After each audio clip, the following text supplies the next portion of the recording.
Edad 15 anyos noong taong 2015 nang mahulog sa riprap si Sia ng Barangay Cadlanpili, Camarines Sur.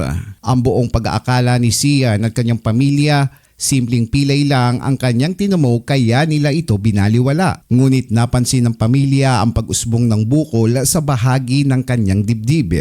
Sa paglipas ng buwan, ito ay lumaki at nagdulot ng matinding pananakit at panghihina sa kanya. Dahil dito, napilitan si Sia na ihinto ang kanyang pag-aaral. Since 2015 po, nahulog po siya sa ganyan pong riprap. Tapos nun, di man po siya naagapan agad. Parang sabi daw, lapo man lang daa po. Tapos pinahilot po siya, na maray-maray man po. Pero 2025 po, tinubuan na siyang bukol sa daghan. Tapos digdi po. Tapos di na po siya nakakalakaw, kaya tigdarami po siya BMC. Na-stop po siya. Ngayon lang pong ay kang 2025 po, na-stop na siya magklase, tali na po siya nakakalakad. Sa Barangay Pinit sa bayan ng Ocampo, kasalukuyang humaharap sa matinding pagsubok ang 61 taong gulang na senior citizen na si Nanay Mercedes Besa. Mahigit 26 na taon nang nakikipaglaban sa sakit na diabetes. Hindi akalain ni Nanay Mercedes na dahil sa sakit na ito, mawawala ang isa sa kanyang mga paa. Ang tagal na po. Apat na bisis mo lang kami. Mga ilang taon na po ang diabetes niya? Mga 26 years na po.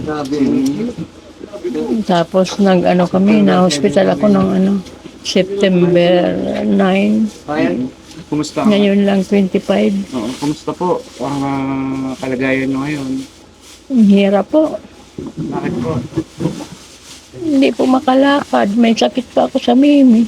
Agad na umaksyon ng Provincial Social Welfare and Development Office o PSWDO ng Camarines Sur matapos makatanggap ng ulat hinggil sa kalagayan ni Sian at Nanay Mercedes na kapwa nangangailangan ng tulong, lalo na ang assistive device. Malaking tulong umano sa mga benepisyaryo ang agarang pagkakaloob at paghahatid ng wheelchair, lalo na sa kanilang pagpunta sa ospital, pagpapagamot at maging sa simpleng gawain sa kanilang tahanan. Naihatid na natin yung wheelchair sa iba't ibang bayan dito sa lalawigan ng Camsor. So labis ang pasasalamat ng mga benepisyaryo na nakatanggap. Maraming salamat po kay Gov. Elier Villafuerte dahil po nabigyan po ng wheelchair yung kapatid ko. Malaking tulong po sa pamilya kasi po parang mas mapapadali po ang pag-ano ng kapatid ko.